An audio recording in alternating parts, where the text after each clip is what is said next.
దొంగతనాల నివారణకై Cyberabad police వారి ముఖ్య సూచనలు. ఊరు వెళ్లాల్సి వస్తే మీ విలువైన బంగారు, వెండి ఆభరణాలు, డబ్బులు బ్యాంక్ లాకర్లో భద్రపరుచుకోండి. సెక్యూరిటీ అలారంతో పాటు మోషన్ సెన్సార్ను, మీ ఇంటికి సెంట్రల్ లాకింగ్ సిస్టమ్ గల తాళాన్ని అమర్చుకోవడం చాలా మంచిది. తాళం వేసి ఊరికి వెళ్లాల్సి వస్తే మీ స్థానిక పోలీస్ స్టేషన్లో సమాచారం ఇవ్వండి. మీ కాలనీలో ఎవరైనా అనుమానాస్పద వ్యక్తులు కనిపిస్తే వెంటనే స్థానిక పోలీస్ స్టేషన్కు సమాచారం ఇవ్వండి లేదా డైల్ 100కు తప్పనిసరిగా కాల్ చేయండి.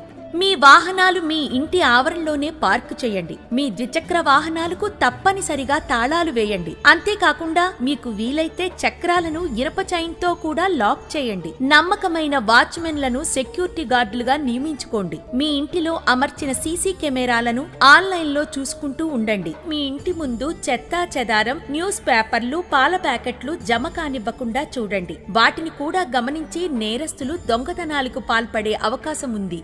మెయిన్ డోర్ కి తాళం కప్ప వేసినప్పుడు అవి కనపడకుండా కర్టెన్స్ తో కప్పండి. ఇంటి లోపల మరియు బయట కూడా కనీసం కొన్ని లైట్లు వేసి ఉంటే మంచిది. మీ ఇంటి దగ్గర గల మీకు నమ్మకమైన ఇరుగు పొరుగు వాళ్లకు మీరు ఇంట్లో లేని సమయంలో మీ ఇంటిని గమనిస్తూ ఉండమని చెప్పడం మరింత మంచిది. మీ ఇంటికి వచ్చే వెళ్లే దారిలోనూ ఇంటి లోపల సీసీ కెమెరాలు అమర్చుకుని దాని DVR బాక్స్ కనపడకుండా ఇంటి లోపల రహస్య ప్రదేశంలో పెట్టుకోండి. అల్మారా మరియు కబోర్డ్స్ కు సంబంధించిన తాళాలు కామన్ ఏరియా అయిన చెప్పుల స్టాండ్ లోను, పరుపులు క్రిందన, దిండ్ల క్రిందన, అల్మారా పైన, డ్రెస్సింగ్ టేబుల్ మరియు కబోర్డ్స్ లో ఉంచకుండా మీ ఇంట్లోనే రహస్య ప్రదేశంలో పెట్టుకోండి. బంగారు ఆభరణాలు వేసుకుని ఫంక్షన్లకు కాని, గుడికి కాని, ప్రయాణాలకు గాని వెళ్లేటప్పుడు తగు జాగ్రత్తలు తీసుకోండి. సోషల్ మీడియాలో మీరు బయటకు వెళ్లే విషయాన్ని ఇతరులకు షేర్ చేయడం చాలా ప్రమాదకరం. సైబరాబాద్ పోలీసు వారి సూచనలు